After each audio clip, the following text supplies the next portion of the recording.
উদয়পুর গর্জি তুলামুড়া বাজার হয়ে এমটি কলোনির রাস্তা স্বাধীনতার পরই প্রথম নতুনভাবে রাস্তা তৈরির জন্য বর্তমান রাজ্য সরকার হাত লাগিয়েছে।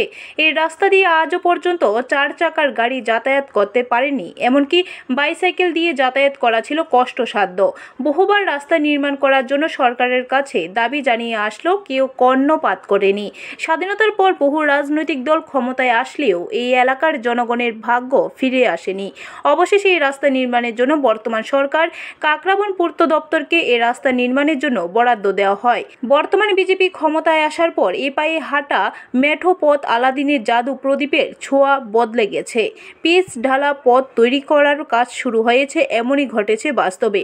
কাকরাবন পূর্ত দপ্তরের এসডিও পার্থ প্রতিম দেবনাথ জানান, এই রাস্তাটি প্রায় 4 কিলোমিটার রাস্তা তৈরির জন্য দপ্তর হাত লাগিয়েছে। রাস্তার নির্মাণের পাশাপাশি নতুনভাবে ড্রেনও হবে। এই কাজের জন্য বরাদ্দ হয়েছে 8,72,00,000 টাকা।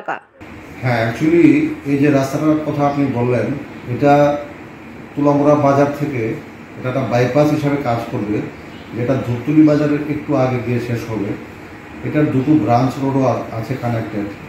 এটার মোট লেন্থ হচ্ছে 3.405 কিলোমিটার এবং এটা RIDF বলে যে সেন্ট্রাল গভর্নমেন্টের যে স্কিমটা আছে, সেই স্কিমের 29 ট্রেঞ্চের মাধ্যমে এটা হচ্ছে। এটা টেন্ডার ভ্যালু হচ্ছে প্রায় 8.5 কোটি টাকার কাছাকাছি।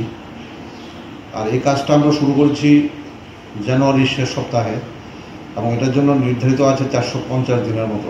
ব্যুরো রিপোর্ট, খবর ত্রিপুরা।